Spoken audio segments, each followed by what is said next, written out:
പരിചിതമേതോ പരിമളമായി അറിയുകയായി ഞാൻ എന്നിൽ നിന്നെ.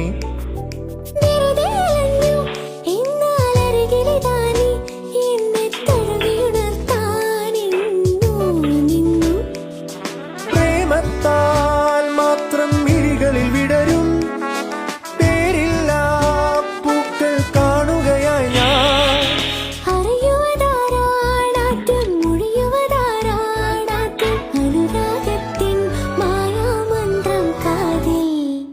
ഇന്നെഞ്ചം നീലാകാശം